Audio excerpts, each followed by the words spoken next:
Hugo Luengo, buenos días.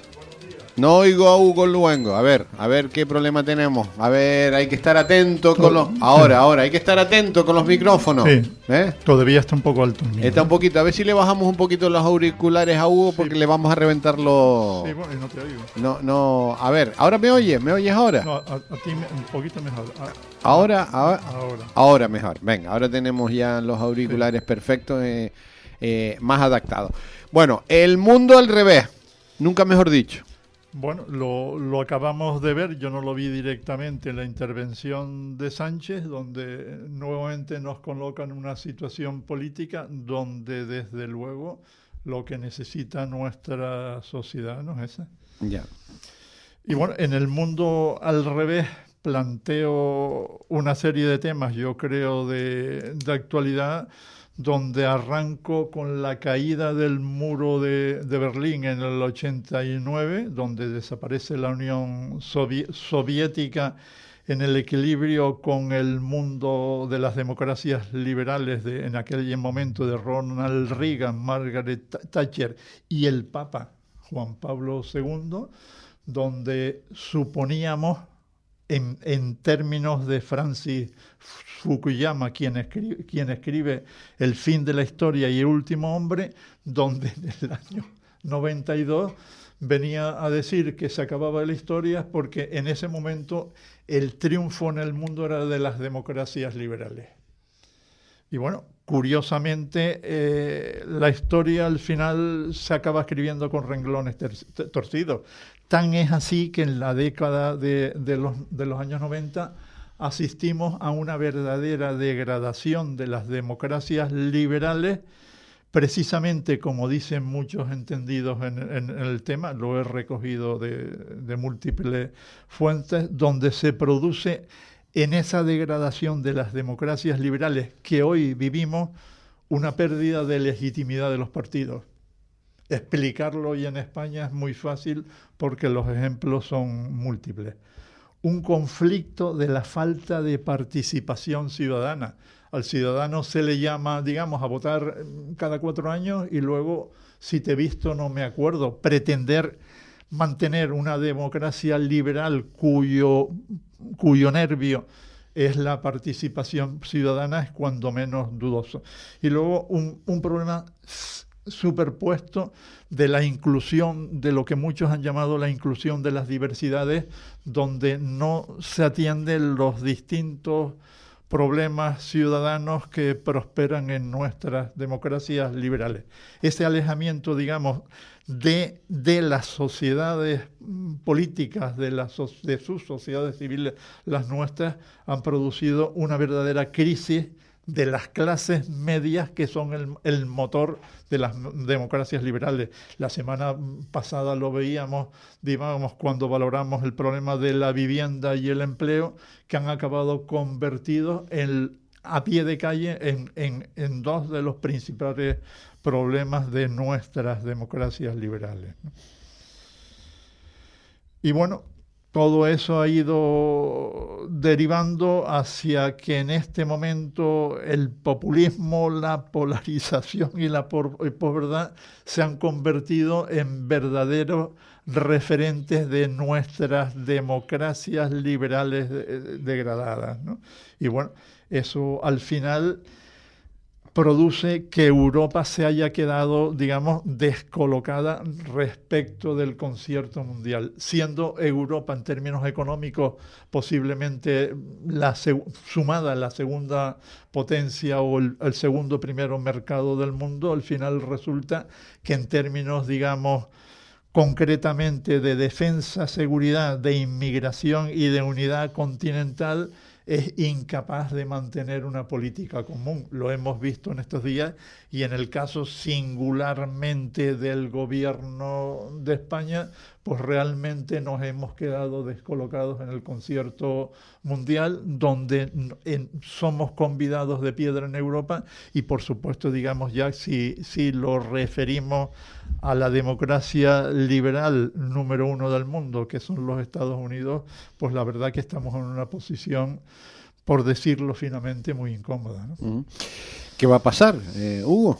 Bueno, Yo creo que eso dependerá una vez más. Yo siempre mantenemos una especie de discurso singular, pero yo por lo menos sigo siendo defensor de que en las democracias liberales el papel, digamos, de recuperar la ciudadanía es importante, porque ahí es donde podremos llegar a resituar nuestra democracia.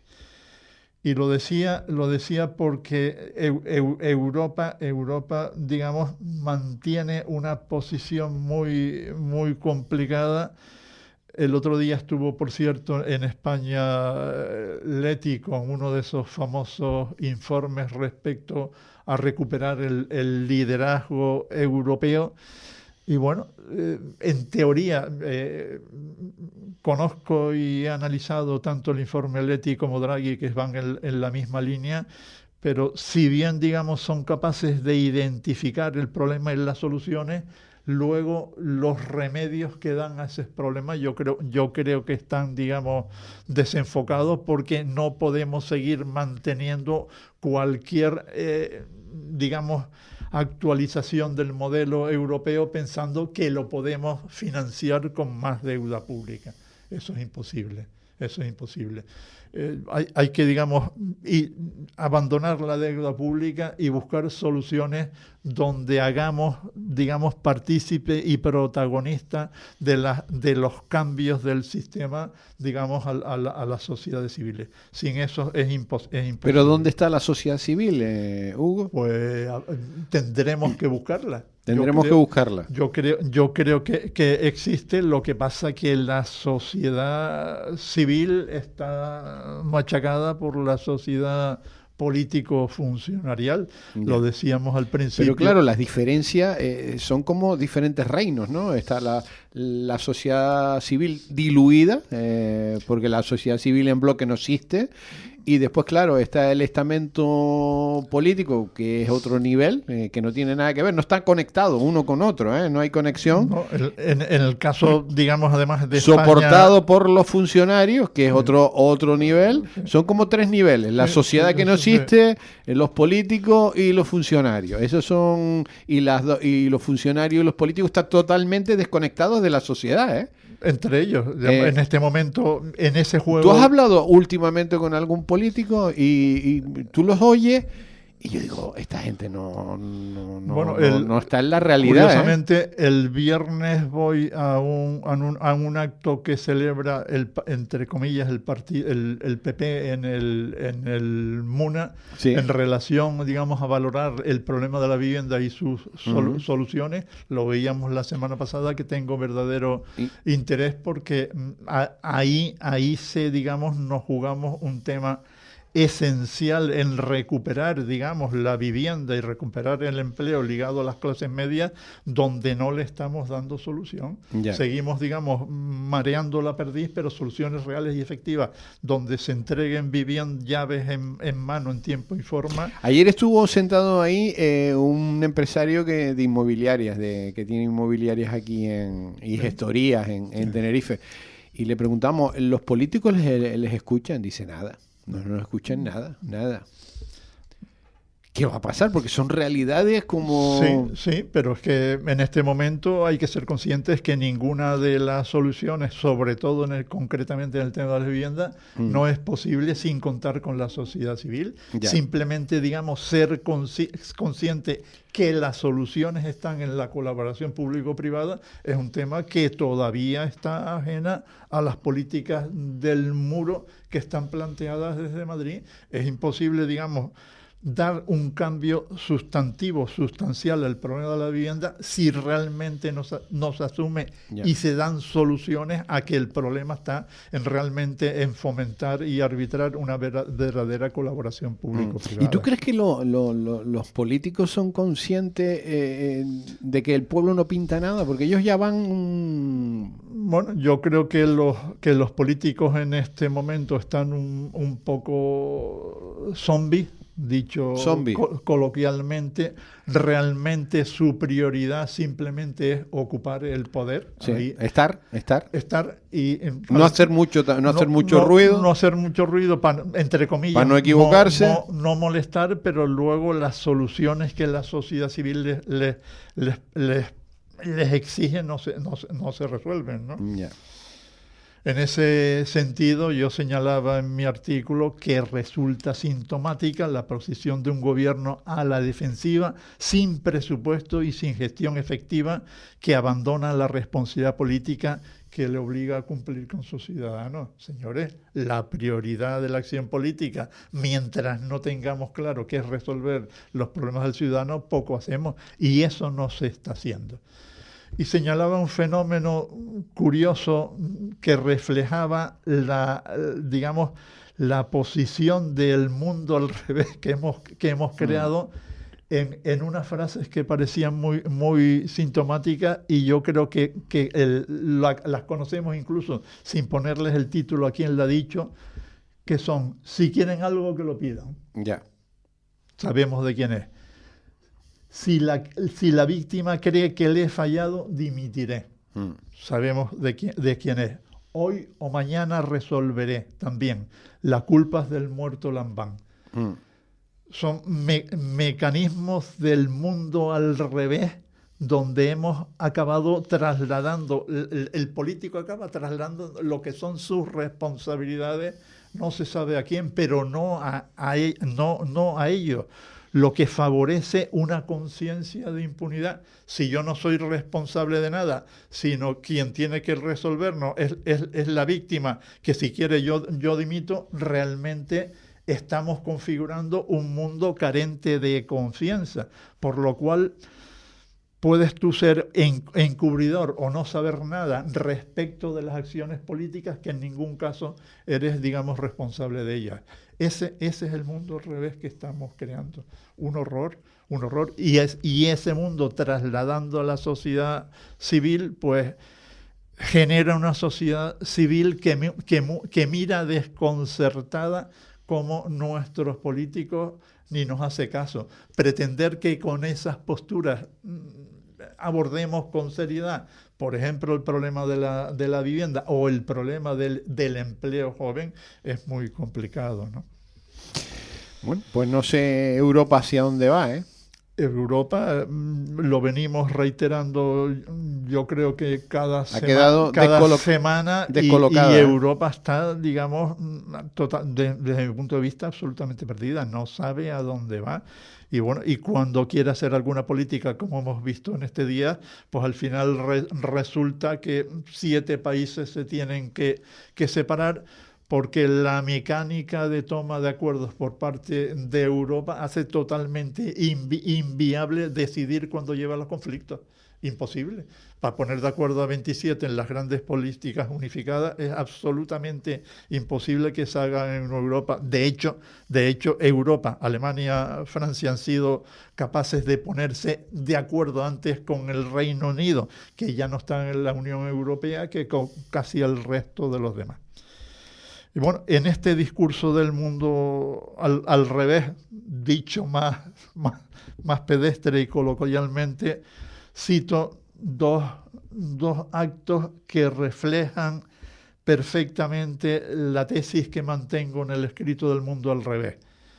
Concretamente es la operación Rufián, que está de plena actualidad estos días y que no se vislumbra por dónde van a salir, que señalo que vuelve a remedar la operación Roca, que recordarás, del año 86, donde aparece Roca, uno de los autores de nuestra Constitución, que monta la operación reformista, en donde él ni siquiera se presenta por ese partido, sino que se mantiene en CIU.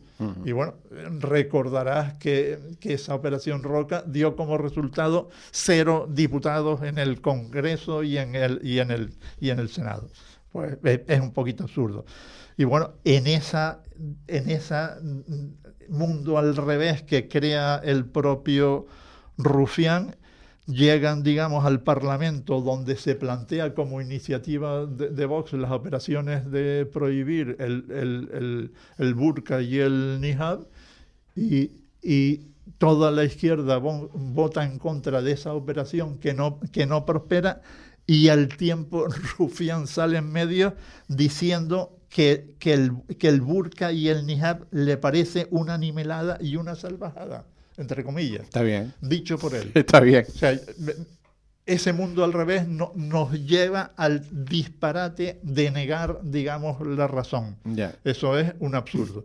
Negación de razón que hemos visto también en el caso Errejón, que volvió a resurgir el otro día con una nueva denuncia, repleito, donde volvemos a ver el caso de Errejón, incapaz de vencer su masculinidad tóxica.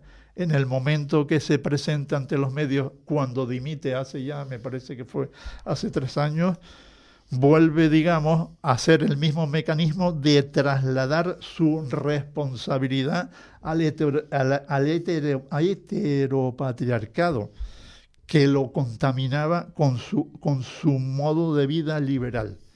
Volvemos, oye, si yo soy responsable personalmente, tendré que asumir mis responsabilidades. No es ni del heteropatriarcado ni del mundo liberal. Bueno, tenemos una llamada. Sí, buenos días. Aló, buenos días, ¿me escucha? Sí, le escuchamos. Sí, llamaba por lo siguiente. Un pueblo anestesiado, dormido, es un pueblo entregado, vencido. Un pueblo vencido es presa fácil para dictadores, autócratas y forajidos. Nos quieren mansos y aborregados. Todo está politizado. Filosofía de vida. Viva la pepa, alpargata y pandereta. No se preocupen y que siga la fiesta. La fiesta no es eterna. En algún momento se acaba. Todo esto ya pasó en Argentina, Venezuela, Nicaragua y ahora está pasando en España. Abran los ojos. Hasta luego. Buenos días. Gracias por la llamada. Totalmente de acuerdo con nuestro llamante. Uh-huh.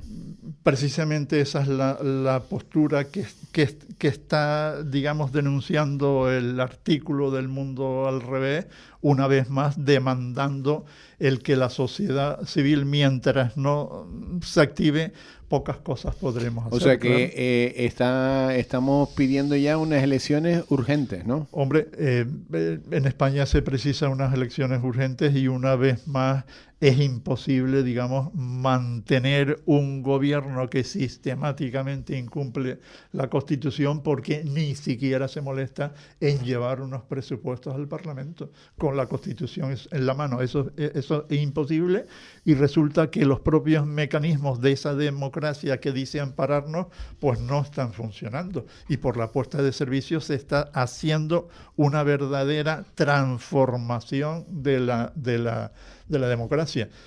Como ponía yo antes el ejemplo, pero en sentido contrario, el final del franquismo, donde fue capaz de generar unas clases medias poderosas, realmente quien desactivó el 23F no fue ni el rey, ni el ejército, ni nada. Al final fue el verdadero poder estaba en las clases medias, que socialmente en ese final tenían la entidad suficiente como para transformar la posición del mundo. Aunque hubiese triunfado, digamos, el golpe de Tejero, hubiese durado 3 minutos, porque la sociedad civil española en ese momento, que estaba en la calle en pie y movilizada, no lo hubiese permitido.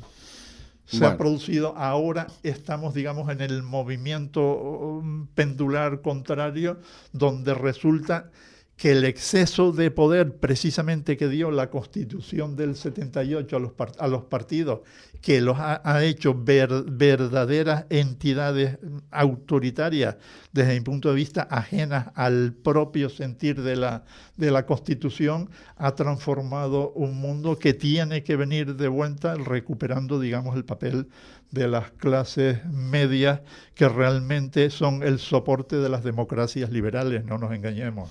Bueno, dentro este domingo no, el siguiente tenemos elecciones en Castilla y León, que bueno, es importante esas elecciones, pero claro, miramos para atrás y vemos Extremadura, que no se ponen de acuerdo los que han ganado, o miramos Aragón, que tampoco se ponen de acuerdo los que han ganado, y tú dices, este es el mundo al revés.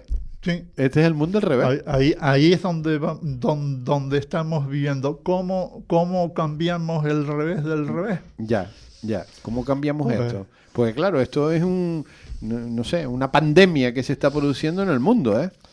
Bueno, todas las democracias, digamos, liberales están en esas encrucijadas, pero está claro que hay muchas clases de democracia y desde luego a mí, por ejemplo, me gustaría más parecerme a la democracia alemana, incluso americana, que a la que tenemos en este país, que en este momento está totalmente degradada por el socialpodemismo.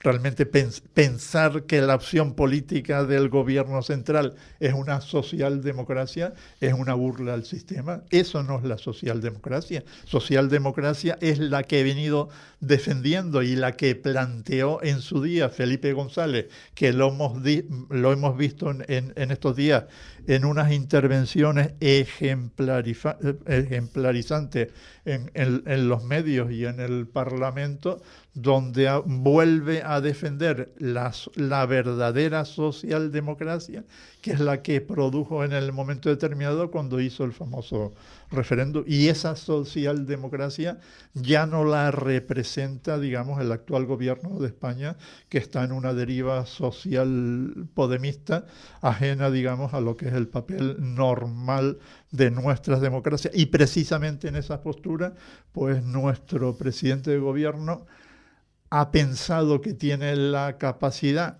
curiosamente, de oponerse a Europa y a Estados Unidos en unas actitudes que nos está dejando descolocados en el mundo nuestro. Y nuestro mundo no es otro que el de las democracias liberales occidentales, las de Europa y las de Estados Unidos. Tenían que haber sido más prudentes. Hombre, la prudencia no creo que sea una virtud de nuestro gobierno. Yo creo que está siendo un disparate y tenemos, por ejemplo, las derivadas del comercio España-Estados Unidos, que por mucho, digamos, que pretendamos tener la cobertura de Europa, no creo que la tengamos.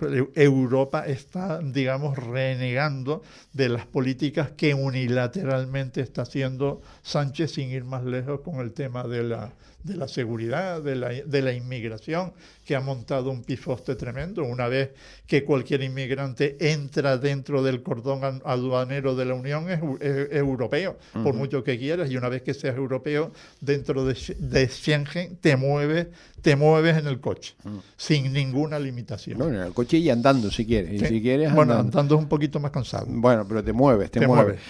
Lo que está claro, esta mañana lo comentábamos, que el primer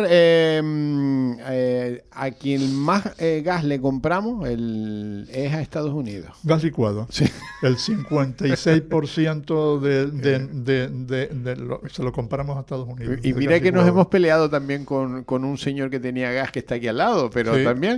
los argelinos. Con los argelinos nos peleamos también. Problema que no está resuelto. No está resuelto. Lo cual encarece significativamente la factura eléctrica. Bueno, habrá el mismo tema de la derivada nuclear, que no lo hemos valorado suficientemente, al final produce un encarecimiento de la energía. No puede ser que Europa y España estén compitiendo en el mercado mundial con coste de energía 4 veces mayor que el que pueda tener Estados Unidos. Eso es imposible.